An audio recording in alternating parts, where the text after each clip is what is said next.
എല്ലാ മാന്യ സ്നേഹിതർക്കും ക്രിസ്തുയേശുവിന്റെ നാമത്തിൽ സ്നേഹവന്ദനങ്ങൾ. ശ്രീ മാത്യു സാമുവൽ, തെഹൽക്ക സാമുവൽ എന്നറിയപ്പെടുന്ന മാത്യു സാമുവൽ എന്ന ജേർണലിസ്റ്റ് കഴിഞ്ഞ ദിവസം ഒരു വീഡിയോ പബ്ലിഷ് ചെയ്തു. അതിനകത്ത് അദ്ദേഹം പറയുന്നത് നമ്മുടെ ഇപ്പോഴത്തെ CM ശ്രീ VD സതീശൻ അവരുടെ മുഖ്യമന്ത്രി പദത്തിലേക്ക് എത്തുവാൻ കാരണമായി തീർന്നത് പെന്തക്കോസ്തുകാരാണ് എന്ന് പറയാൻ വേണ്ടി അദ്ദേഹം ചില കാര്യങ്ങൾ പറയുന്നുണ്ട്. അതിൽ പ്രധാനമായും അയാൾ പറയുന്നത്, അദ്ദേഹം ഡൽഹിയിലൂടെ ഇങ്ങനെ ഈവനിങ് വാക്ക് യാത്ര ചെയ്യുമ്പോൾ ഒരിടത്ത് ചായ കുടിക്കാൻ വേണ്ടി ഇരുന്നു എന്നും, അപ്പോഴത്തേക്ക് അദ്ദേഹത്തിനെതിരെ ഒരു സ്ത്രീയും ഒരു പുരുഷനും കൂടി നടന്നു വരുന്നത് കണ്ടു എന്നും, അപ്പോൾ അവരെ കാണുമ്പോൾ തന്നെ മലയാളിയാണെന്ന് നമുക്ക് വ്യക്തമാകും, ഇദ്ദേഹവും മലയാളിയാണെന്ന് വ്യക്തമാണല്ലോ. അപ്പോൾ പെട്ടെന്ന് ആ സ്ത്രീ അദ്ദേഹത്തിന്റെ അടുക്കിലേക്ക് വന്നു കഴിഞ്ഞപ്പോൾ പ്രൈസ് ദി ലോർഡ് എന്ന് പറഞ്ഞ് അദ്ദേഹത്തെ അഭിവാദ്യം ചെയ്തു എന്നാണ് പറയുന്നത്. അടുത്തവരെ പരിചയപ്പെടുത്തിയ ഒരു അംബികയാണ്. ഹസ്ബൻഡിന്റെ പേര് അവരെ പരാമർശിക്കുന്നില്ല.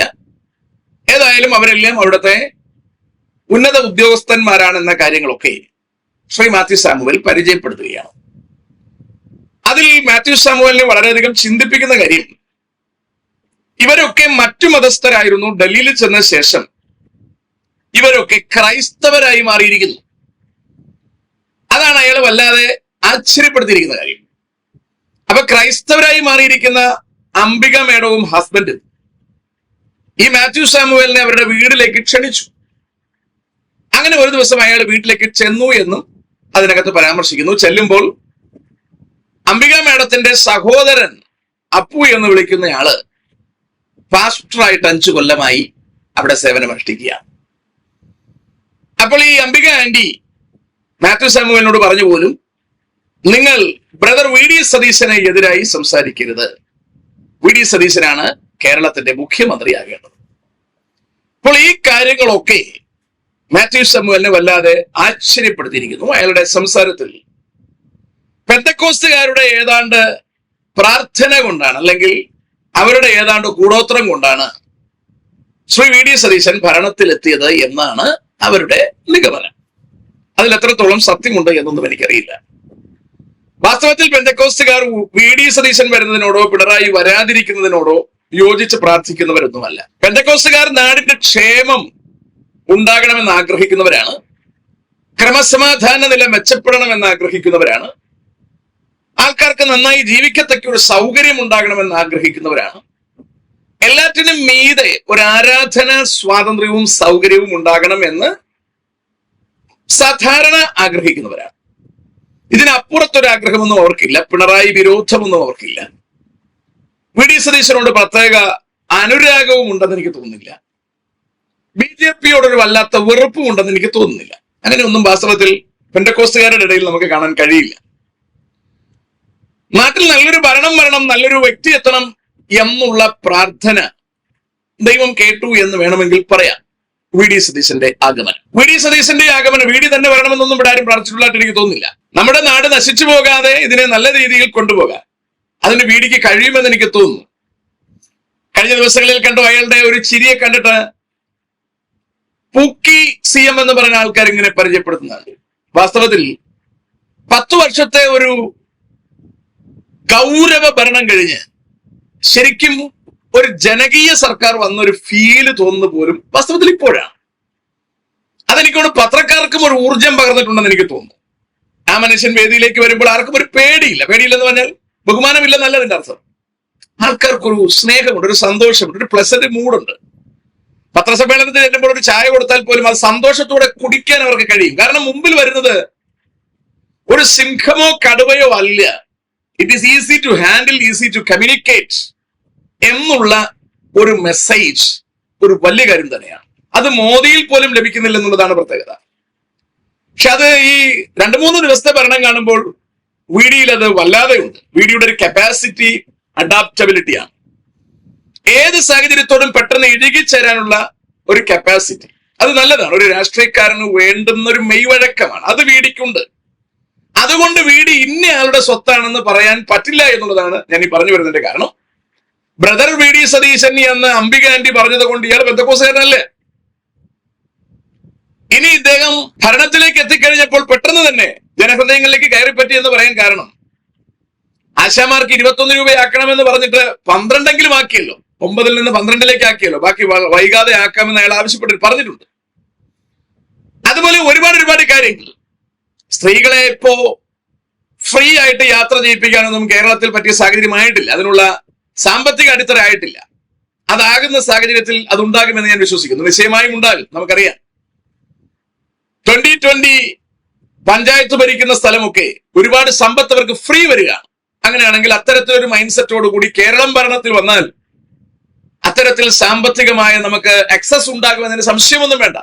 നമ്മുടെ ടാക്സ് മാത്രം എടുത്താൽ മതി. പക്ഷെ അതൊക്കെ വകമാറ്റി ചെലവഴിക്കുകയും ദൂരത്തിലേക്ക് പോവുകയും ഒക്കെ ചെയ്തതുകൊണ്ടാണ് കേരളം പിന്നെയും ഒരു നാശത്തിലേക്ക് പോയത്. അതൊക്കെ വാസ്തവത്തിൽ കവർ ചെയ്യാൻ കേരളത്തെ മാന്യമായി പരിഗണിച്ചാൽ മതി എന്നാണ് മനസ്സിലാക്കുന്നത്. ധനകാര്യമൊക്കെ കയ്യിൽ വെച്ചിരിക്കുന്ന നിലയ്ക്ക് വീടിക്കത് ചെയ്യാൻ കഴിയും എന്ന അദ്ദേഹത്തിൽ നമുക്കൊരു പ്രത്യാശയുമുണ്ട്. പിള്ളേരെ സംബന്ധിച്ചിടത്തോളം അവർക്ക് ഇച്ചിരി ബൈക്കിലേക്ക് ഒരു നല്ല ഫിറ്റിംഗ്സ് ഒക്കെ വെച്ച് ഒന്ന് അടിച്ചു പൊളിച്ച് യാത്ര ചെയ്യണമെന്ന് ആഗ്രഹമുണ്ട്. അവരുടെ ആഗ്രഹത്തെ മറ്റുള്ളവർക്ക് ബുദ്ധിമുട്ടുണ്ടാകാത്ത രീതിക്ക് ചെയ്തു കൊള്ളാൻ വീടി പറയുമ്പോൾ ഈ യൗവനക്കാരൊക്കെ വീടിയെ നെഞ്ചിലേറ്റും എന്നതിന് സംശയമൊന്നും വേണ്ട. അത് വളരെ ഗൗരവമായ കാര്യം തന്നെയാണ്. അതോട് ചേർന്ന് കേരളയിൽ എത്രയോ ബുദ്ധിമുട്ടുകൾ ദേശത്തിൽ ജനത്തിന് ഉണ്ടാക്കിയിട്ടുണ്ട്. കേരളയിൽ എന്ന പദ്ധതി അതിനെ ആവിഷ്കരിച്ചെടുത്തിരുന്നുവെങ്കിൽ പ്രശ്നമില്ല. ഇത് പകുതി വഴിയിൽ കൊണ്ടുവന്ന് ഇടുകയും ചെയ്തു. ജനങ്ങൾക്ക് ആനുകൂല്യം ലഭിച്ചതുമില്ല. അവർക്ക് വീട് പൊളിക്കേണ്ടിയും വരുന്നു, അവർക്ക് വസ്തുക്കൾ വിൽക്കാൻ പറ്റുന്നില്ല, ലീസ് ചെയ്യാൻ പറ്റുന്നില്ല, കുഞ്ഞുങ്ങളെ കല്യാണം കഴിപ്പിക്കാൻ പറ്റുന്നില്ല. ആകെ ദുരന്തമായിരുന്നു. അതിനൊക്കെ കഴിഞ്ഞ ദിവസം അദ്ദേഹം ഒറ്റ വാക്കിൽ അത് ഡീനോട്ടിഫൈ ചെയ്യാൻ വേണ്ടി പ്ലാൻ ചെയ്യുകയാണ്. എത്ര മനോഹരമാണത്. അതോടുകൂടി ആ മഞ്ഞക്കുറ്റിയോട് ബന്ധപ്പെട്ട കേരളയിലോട് ബന്ധപ്പെട്ട പ്രതിസന്ധികൾ കേരളത്തിൽ മാറുമ്പോൾ എത്ര കുടുംബങ്ങൾക്കാണ് ആശ്വാസം ലഭിക്കാൻ പോകുന്നത്. അതുകൊണ്ട് വാസ്തവത്തിൽ അദ്ദേഹത്തിന്റെ ഭരണം കേരളത്തിൽ നന്നായിരിക്കുമെന്നതിന് സംശയം വേണ്ട. അയാളെ കൊണ്ടുവന്നത് പെന്തക്കോസ്തുകാരാണെന്ന് ആരെങ്കിലും പറഞ്ഞാൽ ഒരിക്കലും ശരിയുമല്ല. പെന്തക്കോസ്തുകാർ ഇത് പറയും, പ്രാർത്ഥിക്കും എന്നതിനപ്പുറം ഒന്നില്ല. അതുകൊണ്ട് വി ഡി സതീശൻ പെന്തക്കോസ്തുകാരനായോ എന്ന് മാത്യു സാമുവേൽ വ്യാകുലപ്പെടേണ്ടതില്ല. വി ഡി സതീശൻ പെന്തക്കോസ്തുകാരനൊന്നുമല്ല. ഇനി ഈ പഠനം എന്തുകൊണ്ട് ആൾക്കാർ പെന്തക്കോസ്തിലേക്ക് ഒഴുകുന്നു എന്ന പഠനം കുറച്ചുകൂടി ശുഷ്കാന്തിയോടുകൂടി ശ്രീ മാത്യു സാമുവേൽ നടത്തിയാൽ മാത്യു സാമുവേൽ രക്ഷിക്കപ്പെടാനുള്ള സാധ്യത ഏറെയാണ്. വി ഡി രക്ഷിക്കപ്പെടുമെന്ന് എനിക്ക് പ്രതീക്ഷയോ പ്രത്യാശയോ ഇല്ല. കാരണം വി ഡി ഞാൻ നേരത്തെ പറഞ്ഞതുപോലെ ഒരു അഡാപ്റ്റബിലിറ്റി ഉള്ള മനുഷ്യനാണ്. എവിടെ ചെന്നാലും അതിനോട് സെറ്റ് ആവും. അതുകൊണ്ട് രക്ഷിക്കപ്പെടാനുള്ള സാധ്യത കുറവാണ്.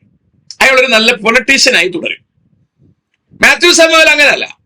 ജനം എന്തുകൊണ്ട് പെന്തക്കോസ്തിലേക്ക് ഒഴുകുന്നു എന്നൊരു പഠനം നടത്തിയാൽ ഇവിടെ ആരും കോഴിക്കൂട് ഉണ്ടാക്കി കൊടുത്തിട്ടല്ല, ഇവിടെ ആരും എന്തെങ്കിലും മറ്റു തര വ്യാജ സൗകര്യങ്ങൾ ഉണ്ടാക്കി കൊടുത്തിട്ടല്ല ആൾക്കാർ പെന്തക്കോസ്തിലേക്ക് ഒഴുകുന്നതെന്നും ഏകരക്ഷകനായ യേശുക്രിസ്തുവിന്റെ സ്നേഹം തിരിച്ചറിഞ്ഞിട്ടാണ് ജനം ക്രിസ്തുവിലേക്ക് ഒഴുകുന്നത് എന്നും വാസ്തവത്തിൽ ശ്രീ മാത്യു സാമുവേൽ തിരിച്ചറിയും.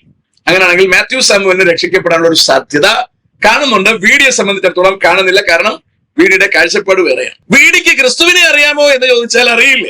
അത് ഗാന്ധി പറഞ്ഞതുപോലെ മാത്രമേ ഉള്ളൂ. ഗാന്ധിക്ക് എത്രത്തോളം ക്രിസ്തുവിനെ അറിയാം അത്തരത്തിലൊരു അറിവേ വീടിക്കും ഉണ്ടാകും. അതുപോലെ നിങ്ങൾ വീഡിയോ എവിടെ കൊണ്ടിട്ട് നോക്കൂ, നാരായണ ഗുരുവിന്റെ എവിടെ കൊണ്ടിട്ടാൽ അതിനെക്കുറിച്ച് അതുപോലെ പ്രസംഗിക്കും. അദ്ദേഹത്തെ കൊണ്ട് നിങ്ങൾ ശ്രീ രവിശങ്കറിന്റെ അടുത്ത് വിട്ടാൽ അതുപോലെ പ്രസംഗിക്കും.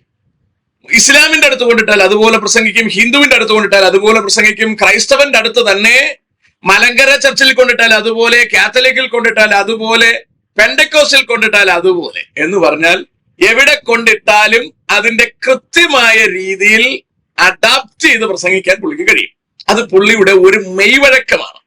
അതുകൊണ്ട് പുള്ളി കുമ്പനാട് കൺവെൻഷനിൽ വന്ന ഒരു സുന്ദരൻ പ്രസംഗം നടത്തി. വാസ്തവത്തിൽ അവിടുത്തെ പാസ്റ്റർമാര് പ്രസംഗിക്കുന്നതിനേക്കാളും സൂപ്പറായിട്ട് പ്രസംഗിച്ചോ. അതുകൊണ്ട് അയാൾ രക്ഷിക്കപ്പെടുമെന്ന് ആരും തെറ്റിദ്ധരിക്കരുത്. തൊട്ടടുത്ത് അവിടെ നിന്ന് പോകേണ്ടി വരുന്നത് ഒരു മുസ്ലിമിന്റെ മീറ്റിങ്ങിനാണെങ്കിൽ പുള്ളി അവിടെ നിന്ന് അതുപോലെ സംസാരിക്കും. അതാണ് പുള്ളിയുടെ കപ്പാസിറ്റി. ആസ് എ പൊളിറ്റീഷ്യൻ ആള് പുലിയാണ്.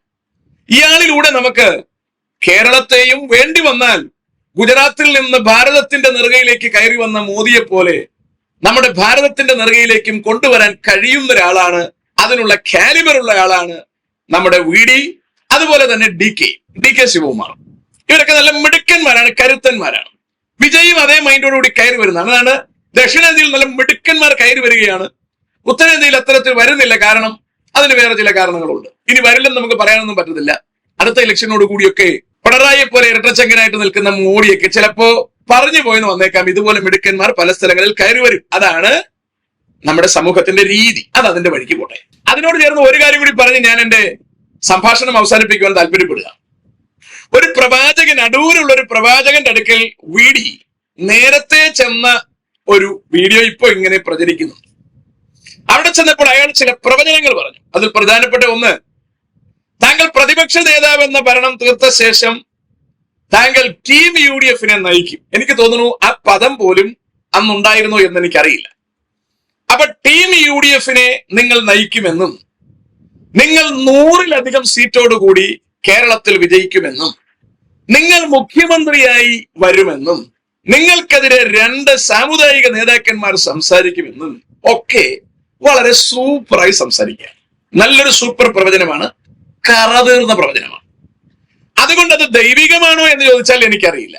കാരണം ഇമാതിരി പ്രവചനങ്ങൾക്ക് ദൈവത്തിന്റെ ആൾക്കാർക്കും അല്ലെങ്കിൽ ദൈവമക്കൾക്കും പ്രവചിക്കാം, ചെകുത്താനും പ്രവചിക്കാം, വെളിപ്പാടിലും പറയാം, വെളിച്ചപ്പാടിലും പറയാം. അതുകൊണ്ട് കൃത്യമായി പ്രവചനം പറഞ്ഞു എന്ന കാരണത്താൽ അത് ശരിയായിക്കൊള്ളണമെന്ന് നിർബന്ധമില്ല. ഞാൻ പറഞ്ഞ പ്രവാചകന്റെ കാര്യമാണ് പറഞ്ഞത്, ശരിയായിക്കൊള്ളണമെന്ന് നിർബന്ധമില്ല. ഏതായാലും പ്രവചനം നടന്നിരിക്കുന്നു.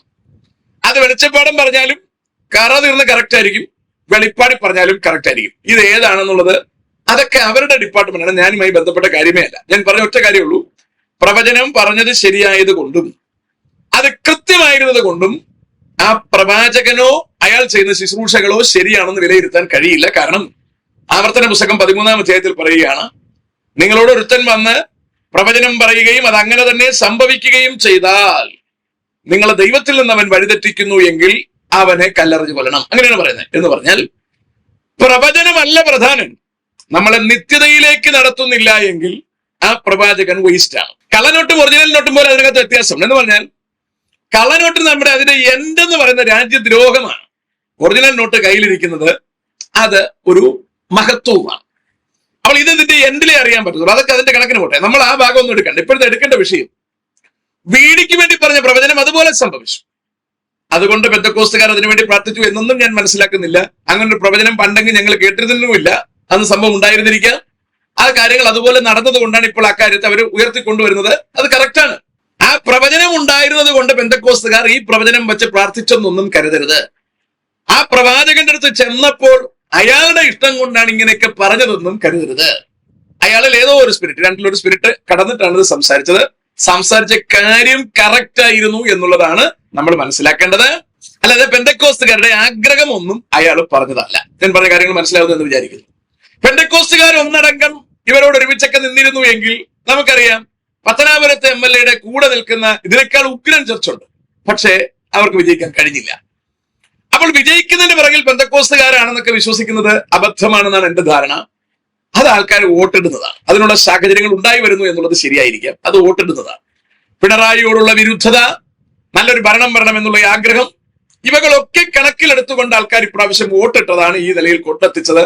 ഏതായാലും വീടി മറ്റെല്ലാ സ്ഥലത്തു നിന്നും ആൾക്കാർ മാറ്റി നിർത്തുമ്പോഴും പ്രതിപക്ഷ നേതാവിന്റെ സ്ഥലത്തേക്ക് എത്തുകയും ആർക്കും തടുക്കാൻ കഴിയാതെ, ആവശ്യമില്ലാതെ AICC ജനറൽ സെക്രട്ടറി പോലും അതിന്റെ കൂടെ നിന്ന് മത്സരിക്കാൻ ശ്രമിച്ചിട്ടും രണ്ടുപേരെയും തള്ളി മാറ്റിക്കൊണ്ട് വീടിക്ക് മുഖ്യമന്ത്രിയാകാൻ കഴിഞ്ഞു എന്നുള്ളത് ഒരു ദൈവഹിതം തന്നെയാണ്. അതിന് നമുക്ക് ഇല്ല എന്ന് പറയാൻ ഒരിക്കലും പറ്റില്ല. കേരളം കണ്ടതിൽ വെച്ച് ഏറ്റവും മനോഹരമായ സത്യപ്രതിജ്ഞാ ചടങ്ങ് എന്ന് പറഞ്ഞാൽ ശ്രീ രാജീവ് ചന്ദ്രശേഖരനെ സ്റ്റേജിൽ കൊണ്ടിരുന്നു. എനിക്ക് ഭയങ്കര സന്തോഷം തോന്നി. ശ്രീ പിണറായി, ശ്രീ ഗൗതം മാഷ് എല്ലാവരെയും വേദിയിൽ കൊണ്ടിരുത്തി വളരെ മനോഹരമായ ഒരു സാഹചര്യം ഉണ്ടാക്കി. അതിന്റെ നടുവിൽ ദൈവത്തെ സാക്ഷി നിർത്തി അദ്ദേഹം സത്യപ്രതിജ്ഞ ചെയ്തത് കേരളത്തിനൊരു അഭിമാനമായി മനസ്സിലാക്കുന്നു. ദൈവമക്കളുടെ പ്രാർത്ഥന ഗുണകരമായി എന്ന് നിശ്ചയമായും പറയാം. അപ്പോൾ തന്നെ അതിനകത്ത് തിരിച്ചറിയേണ്ട കാര്യം, VD സതീശൻ പെന്തക്കോസ്തുകാരുടെ മുഖ്യമന്ത്രിയല്ലേ. അപ്പോൾ തന്നെ ചിലർ പറയുന്നു വീടിക്ക് വേണ്ടി സ്വാധീനം ചെലുത്തിയത് മറ്റൊരു ശക്തിയാണ് എന്ന് പറഞ്ഞ് മുസ്ലിം ലീഗിന്റെ മണ്ടയ്ക്ക് എന്ന് കയറുന്നു. മുസ്ലിം ലീഗിന്റെ മുഖ്യമന്ത്രിയുമല്ല, കേരളത്തിന്റെ മുഴുവൻ ജനത്തിന്റെയും മുഖ്യമന്ത്രിയാണ് ശ്രീ VD സതീശൻ. അദ്ദേഹം എല്ലാവരോടും വളരെ അടുത്ത ബന്ധം പുലർത്തുന്നു എന്നുള്ളത് നല്ലൊരു കാര്യമാണ്. ശ്രീ VD സതീശൻ എന്ന മുഖ്യമന്ത്രിയിലൂടെ കേരളത്തിന് നന്മ വരട്ടെ, ഉയർച്ചകൾ ഉണ്ടാകട്ടെ. പക്ഷേ ഇതിനിടയിൽ വിഭാഗീയത ഉണ്ടാക്കാൻ ശ്രമിക്കുന്ന ഒരുപാട് പേരുണ്ട്. അവരുടെ നാവടയ്ക്കാൻ വീടിക്ക് കഴിയട്ടെ എന്ന് നമുക്ക് ആശംസിക്കാം. മുസ്ലിം ലീഗാണ് ഇവിടെ ഭരണം നടത്തുന്നത് എന്ന് വരുത്തിക്കൊണ്ട് ക്രൈസ്തവരെയും ഹൈന്ദവരെയും ഇസ്ലാമിൽ നിന്ന് അകറ്റാൻ ഒരു ശ്രമം നടക്കുന്നുണ്ട്. അത് അപകടകരമാണ്, അത് തെറ്റാണ്, അത് തിന്മയാണ്. അതിനെ നമ്മൾ എതിർക്കണം. അല്ല, ക്രൈസ്തവരാണ്. പെന്തക്കോസ്തുകാർ പറയുന്നതാണ് വീഡിയോ കേൾക്കുന്നത്, അല്ലെങ്കിൽ പെന്തക്കോസ്തുകാരുടെ നേതാവാണെന്ന് പറഞ്ഞ് മറ്റ് ക്രൈസ്തവരെ പെന്തക്കോസ്തുകാരെന്ന് അടർത്തി മാറ്റുക, ഹൈന്ദവരുടെ ഇടയിൽ വിഷവിത്ത് വാരി വിതറുക, ഇസ്ലാമിന്റെ മനസ്സിലേക്ക് വിഷം വാരി വിതറുക, ഇതൊക്കെ ഇവിടുത്തെ പിശാചിന്റെ നയങ്ങളാണ്.